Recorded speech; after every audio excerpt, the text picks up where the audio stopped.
Seta AC G Alo Three ဒီထောင်စုသမရမြန်မာနိုင်ငံတော်လာအားဒေကျူနေမြဲကြဆုံးနေပြီးတော့ကိုချောဆန်းတကွာအာဇာနည်ရဲဘော်ပေါင်းတို့ကဒေကျူနေမြဲနိုင်ငံတော်ချင်းစားဆို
ဒီကဒီမှာဆရာဆရာမတွေကိုပဲရင်ဆုံးကျေးဇူးတင်ကြောင်းဆရာပြောချင်တယ်ဒီလိုမျိုးအပြောင်းလေးတွေလုပ်တယ်အရင်တော့ကျွန်တော်တို့ဆရာနေတဲ့အချိန်မှာကျွန်တော်တို့အဲ့လိုပဲပုံမှန်ကိုဝတ်တဲ့အင်ကြီးတွေပဲသွားတယ်အခုအဲ့လိုမျိုးနည်းနည်းတမ်းမှတ်ပြီးတော့အယောင်တူလေးဝတ်တဲ့ချိန်မှာကျွန်တော်တို့စီးလုံးမှုပြရတယ်ပေါ့နော်အဲကြောင့်အရန်ကောင်းတယ်အဆက်ဆက်ရတင်းလိုက်တဲ့ဒီမှာတန်းစီတဲ့အတွက်ကြောင့်ပေါ့နော်တိုးတက်မှုတွေဆရာအများကြီးမြင်တယ်အရန်ကောင်းတယ်လို့ဆရာမြင်တယ်ပြီးတော့အားလုံးခဏနားထောင်မယ်နော်အခုကဆရာအတဲ့နေနဲ့ပဲလေရောက်လာတယ်ပေါ့နော်အဲကြောင့်အခုဆရာဘာပြောချင်လဲဆိုရင်တော့ခဏနားထောင်ပါအဓိကလူကြီးတွေအရင်တုန်းကတော့ကျွန်တော်ပင်ရရှာတဲ့ချိန်မှာအရင်တုန်းကပင်ရတင်တာနဲ့အခုခေတ်ပင်ရတင်တာမတူတော့ဘူးပေါ့နော်ဆရာတို့လည်းဟိုကျောင်းသွားတဲ့ချိန်မှာအများကြီးအပြောင်းလဲတွေအများကြီးမြင်တယ်အခုကျွန်တော်တို့ဒီတိုင်းပဲဆက်သွားမယ်အရင်ကပုံစံစနစ်ဟောင်းပုံစံပဲကျွန်တော်ဆက်သွားမယ်ဆိုရင်ကျွန်တော်တို့ကဘယ်လိုပြောမလဲဒုဘောင်ထဲမဝင်တော့ဘူးအရင်တော့သူတို့ဘာလုပ်တယ်လဲဆိုတော့ subject ကိုပဲဥတည်ပြီးတော့စာတင်ပေးတယ်ပေါ့နော်အကုန်လုံးကတော်တိဖြစ်စေတတ်တိဖြစ်စေလူတိုင်းကဘာကိုလုပ်တယ်လဲဆိုတော့အစိုးရတတ်မှတ်ထားတဲ့ဘာသာရက်ကိုပဲကျွန်တော်တို့ကလေ့လာပြီးတော့ကလေးတွေကိုတင်ပေးတယ်အဲ့ဒါတင်ပေးပြီးတော့ဒုတိယမှာဘာထပ်ရောက်လာတယ်လဲဆိုရင်တော့ဆရာတွေကို လုပ်ပြီးတော့ဆရာတွေကပဲအဓိကဥဆောင်ပြီးတော့ TCA ဆိုပြီးတော့ S နစ်ကိုရောက်လာတယ်ပေါ့နော်အဲ့လိုရောက်လာပြီးတော့အဲ့ချိန်မှာလဲဆရာဆရာမတွေကပဲကျောင်းသူကျောင်းသားတွေကိုသူတစ်ချိန်လုံးဥဆောင်တယ်ဥဆောင်ပြီးတော့တင်ပေးတယ်ကလေးတွေရသည်ဖြစ်စေမရသည်ဖြစ်စေတို့အလွတ်တက်ခိုင်းတယ်ဆရာတင်ပေးတယ် S နစ်လည်းပျောက်သွားပြီပြီးတော့ဘာစနစ်ထပ်လာတယ်လေဆိုတော့ကျွန်တော်တို့နိုင်ငံရေးမပြတ်ခင်မှာပေါ့အဲ့ဒါ CCA ဆိုပြီးတော့ထပ်ရောက်လာတယ်ပေါ့နော်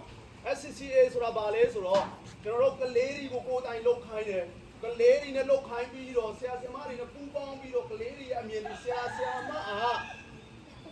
ကျောင်းသူကျောင်းသားတွေကိုဥဆောင်သူအနေနဲ့ပဲဒါတာဝန်ယူတာဖြစ်တယ်အဲ့လိုမျိုးပထမဦးဆုံးတို့ကဘာသာရပ်ကိုဥစားပေးတယ်ဒုတိယမှာဆိုဆရာဥဆောင်ပြီးတော့လုပ်ပေးတယ် GCA ဆိုပြီးတော့တတိယမှာဆိုဘာလဲဆိုတော့ CCA ဆိုပြီးတော့ထပ်ပြီးတော့ပေါ်လာတယ်ပေါ့နော်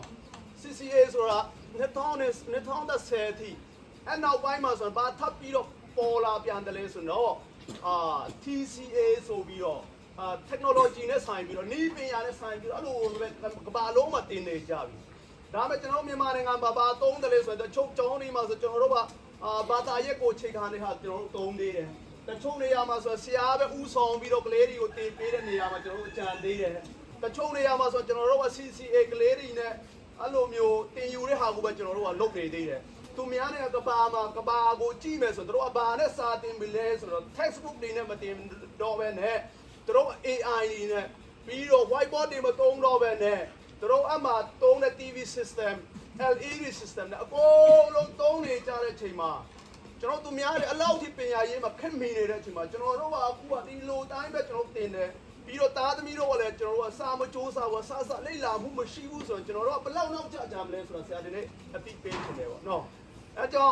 ်ကျွန်တော်တို့ကအများကြီးကျွန်တော်ပတ်ဝန်းကျင်နဲ့ဆိုင်တယ်တကယ်လို့မြတ်ကျွန်တော်တို့ကနိုင်ငံခြားမှာရောက်သွားတယ်ဆိုတော့တို့ရဲ့ပညာရေးတိုင်းကျွန်တော်တို့ကတိုးတက်မယ်ဒါမဲ့ကျွန်တော်တို့ဒီပတ်ဝန်းကျင်နဲ့နေတဲ့အချိန်မှာကိုဟာကိုအဓိကတေချာလေးကျောင်းသူကျောင်းသားတွေထိန်းစေချင်တယ်ဒီထဲမှာအများစုကစာပဲရမ်းကြိုက်တယ်ဆိုတော့ကျန်တဲ့အနေစုလည်းလို့စာကြိုက်လာမှဖြစ်တယ်ဒါမဲ့ကျွန်တော်စင်မွေးမှာဘာဖြစ်နေတယ်လဲဆိုတော့တော်မင်းများဘာခစားတယ်ဆိုတော့ဆေးလေးတောက်တာခစားတယ်ပြီးတော့စင်မွေးတက်မှလည်းရွာသေးမှာခဏ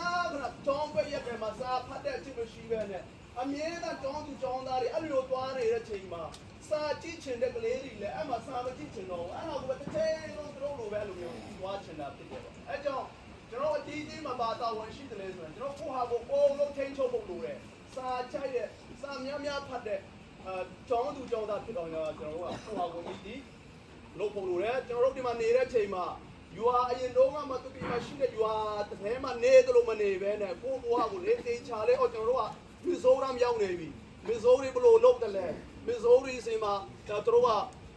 မကောင်းတဲ့ဟာမွေးစေဝါတုံးတဲ့ဟာကိုပဲကျွန်တော်တို့ကော်ပီမလုပ်ပဲနဲ့တို့ပညာရေးမှာဘယ်လောက်ထိတို့သွားပြီလဲအခုကျွန်တော်တို့မှာဆိုတော့ PhD ဒေါက်တာနဲ့ပြီးတဲ့လူရှာမယ်ဆိုနည်းနည်းလေးပ